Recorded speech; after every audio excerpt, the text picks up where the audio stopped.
খারাপ তো লাগছে, আবেগ লাগার কথাই। একজন মানে এত সেলিব্রিটি নায়ক মারা গেছেন। এবং ডাক্তার সাহেব যা পাইছে রিপোর্ট দিছে, আইনের সাথে যতটুকু কাজ করার স্যার সহ আমরা কাজ টাজ করে ওনাদের গার্জিয়ানের কাছে লাশ হ্যান্ড ওভার করে দিই পুলিশের মাধ্যমে।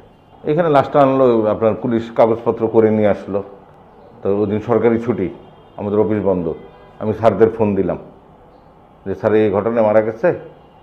তার ডিউটিরত ডাক্তার ছিলেন ডাক্তার তেজেন্দ্রচন্দ্র দাস স্যার, ওনাকে জানালাম। তাহলে স্যার বলে যে কাগজপত্র রেডি করে আমি আসতেছি। পরে স্যার আসলো। আর লোকজন তো লোকরান্য, এফডিসির অনেক লোকজন এবং সাধারণ পাবলিকরাও ছিল।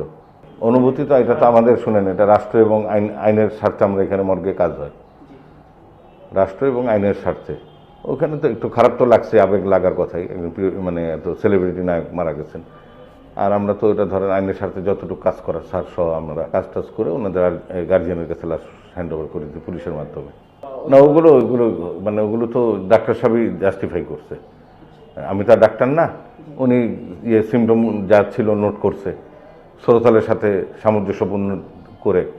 পুলিশের যে শ্রোতাল আছে, ওই শ্রোতালের সাথে এবং তার বডির যে কন্ডিশন, ওইগুলো দেখে উনি তারপর ময়নাতদন্ত করছে। ময়নাতদন্তের সময় আমি সহযোগী হিসাবে স্যার আমাকে যেভাবে বলছে এভাবে কাজ করে আমি সম্মানের সহিত ডেড বডি তার গার্জিয়ানের কাছে পুলিশের মাধ্যমে বুঝিয়ে দেওয়ার ব্যবস্থা করছি। এটা আমার মনে হয়, আমার এত না, দুপুরের দিকে, দুপুরের পরপরই মনে হয় এরকম, মানে আমার মনে হয় দুপুরের পরপরই ডেড বডি মেডিকেল থেকে ওই যে আপনাদের মিডিয়ার একজন এসে বললো আমাকে।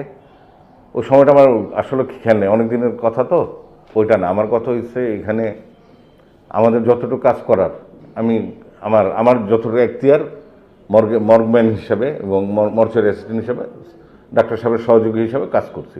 এবং ডাক্তার সাহেব যা পাইছে রিপোর্ট দিছে।